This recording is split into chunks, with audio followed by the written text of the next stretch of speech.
शिल्पा की आदतें ठीक नहीं थी। वो ना बोलने से पहले कुछ सोचती और ना ही कुछ करने में। उसकी इस आदत से सभी परेशान रहते। बहन, घर पर मेहमान आए हैं और शक्कर खत्म है, थोड़ी शक्कर दे दो, मैं बाजार जाऊंगी तो ले आऊंगी। अरे शिखा बहन, तुम तो माफी करे, जब देखो तुम्हारे घर में कुछ न कुछ खत्म ही रहता है। अरे शिल्पा, चिल्ला क्यों रही हो? कहा ना घर में मेहमान बैठे हैं, सुन लेंगे। सुन लेंगे तो सुन ले, तुम लोगों की मांगने वाली आदत तो बंद होगी।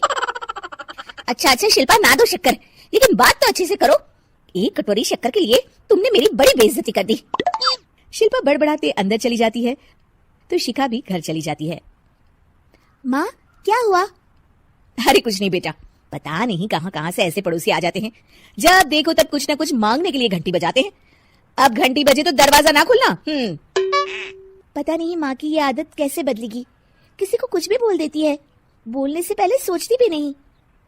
शिल्पा की ये आदत दिन ब दिन बढ़ती ही जा रही थी। एक दिन शिल्पा के दरवाजे सब्जी वाला आया। सुनो भैया, मुझे ये भिंडी, टिंडे, लौकी और आलू के साथ 1 किलो प्याज दे दो। जी बहन जी।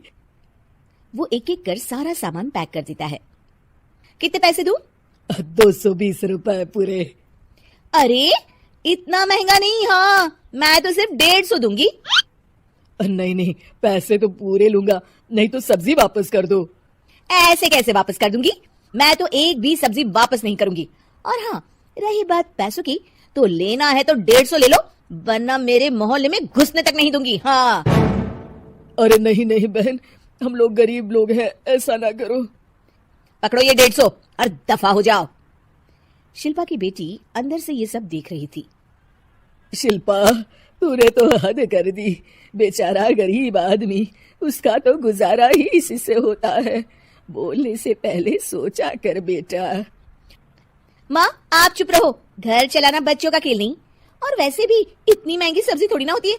आपको तो सिर्फ खाने से मतलब है, लेकिन मुझे तो सब सोचना पड़ता है ना।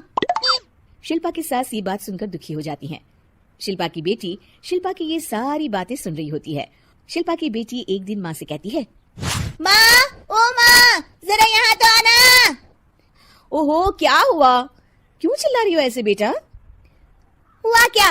ये देखिए मेरी स्कूल की ड्रेस कितनी गंदी हो गई है, इसे कौन धोएगा? लेकिन ये तो साफ है बेटा, मैंने अपने हाथ से खुद साफ किया है। माँ, ये ड्रेस इतनी गंदी है कि मैं इसे पहन ही नहीं सकती। चलो मुझे बाजार से नई दिलाओ। शिल्पा दुखी हो जाती है और वहां से चली जाती है कि तभी सामने उसकी सास मिल जाती है। शिल्पा, अरे ओ शिल्पा, ये क्या सब्जी बनाई है? ऐसे भी कोई सब्जी बनाता है?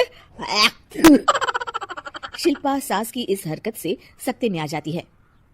अरे माँ को तो मैं जो बना दूं उन्हें वो पसंद आ जाता था, फिर आज वो ऐसा व्यवहार क्यों कर रही हैं? शिल्पा कुछ समझ पाती कि थोड़ी ही देर में उसका पति आ जाता है। अरे शिल्पा, ये क्या है? क्या हुआ आपको? ये मेरी अलमारी पूरी अस्त व्यस्त है, तुमसे कोई काम नहीं होता है। सारा दिन पता नहीं क्या करती रहती हो। अरे मैंने तो सारी अलमारी साफ रखी है। इसे तुम साफ कहती हो? ये तो पूरा कूड़ादान लग रही है। शिल्पा परेशान हो जाती है और समझ नहीं पाती है कि उसके साथ क्या हो रहा है। शिल्पा अकेले कमरे में जाती है और जोर जोर से रोने लगती है। तभी वहां उसका पति, सास और बेटी आ जाते हैं। शिल्पा उन लोगों को देखकर और जोर जोर से रोने लगती है।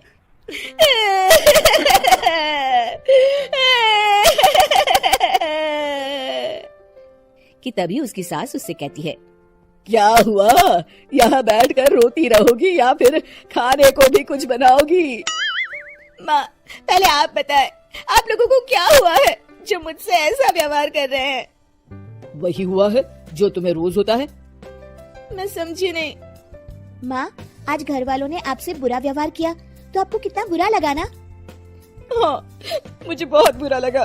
मुझे अच्छा नहीं लगता कोई मुझसे इस तरह से बात करे। सही कहा शिल्पा, जो चीज तुम्हें खुद के लिए अच्छी नहीं लगती वो तुम्हें दूसरों के साथ भी तो नहीं करनी चाहिए। बेटा, हम तुम्हारे अपने हैं, फिर भी तुम्हें अपनों की बात का बुरा लगा। लेकिन सोचो, जिन बाहर के लोगों से तुम ऐसा व्यवहार करती हो उन्हें कैसा लगता होगा। हाँ माँ, आप सच कह रही हैं। मैं आप लोगों से माफी मांगती हूँ, मुझे कड़वा नहीं बोलना चाहिए। मैं समझ गई, मैं आपकी हूँ इसलिए आप लोगों ने मुझे सुधरने का वक्त दिया। और मेरा साथ दिया। लेकिन जिन बाहर के लोगों से मैं बुरा व्यवहार करती आई, वो लोग मेरे कड़वे बोल से कितने दुखी होते होंगे। मैं वादा करती हूँ आज से ऐसा व्यवहार किसी के साथ नहीं करूंगी। सीख, हमें दूसरों के साथ वैसा ही व्यवहार करना चाहिए जो हम खुद के लिए अपेक्षा करते हैं।